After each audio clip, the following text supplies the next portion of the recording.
En ce temps-là, du milieu de la foule, quelqu'un demanda à Jésus, « Maître, dis à mon frère de partager avec moi notre héritage. » Jésus lui répondit, « Homme, qui donc m'a établi pour être votre juge ou l'arbitre de vos partages ?» Puis s'adressant à tous, « Gardez-vous bien de toute avidité, car la vie de quelqu'un, même dans l'abondance, ne dépend pas de ce qu'il possède. » Et il leur dit cette parabole.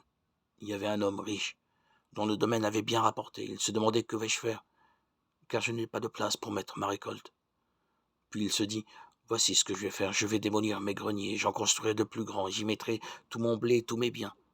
Alors je me dirai à moi-même, te voilà donc avec de nombreux biens à ta disposition pour de nombreuses années. Repose-toi, mange, bois, jouis de l'existence. » Mais Dieu lui dit, « Tu es fou, cette nuit même, on va te redemander ta vie. Et ce que tu auras accumulé, qui l'aura? » Voilà ce qui arrive à celui qui amasse pour lui-même, au lieu d'être riche en vue de Dieu. Évangile de Jésus-Christ selon saint Luc, 12, 13, 21. Ma vie ne dépend pas de ce que je possède, mais de celui qui me possède. Le Christ, en effet, depuis mon baptême, je lui appartiens réellement. Cela ne doit pas m'effrayer, il est la vie de mon âme, comme le sang est celle de mon corps, ou la sève du cep, celle de la vigne tout entière. Jésus, la vie du chrétien, est sa seule richesse. Jésus, tu es toute ma richesse, toute mon espérance. C'est toi qui m'as appelé à la sainteté et m'as entraîné vers le ciel à goûter ta parole.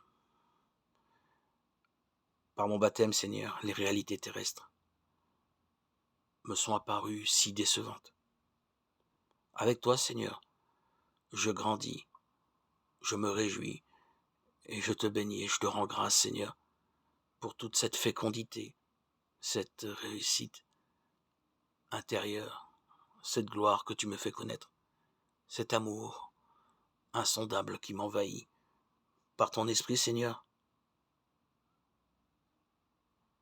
je connais la révélation que tu es vivant, ressuscité, dans la vie de tous ceux qui te connaissent, de tous ceux qui ont reçu ton esprit.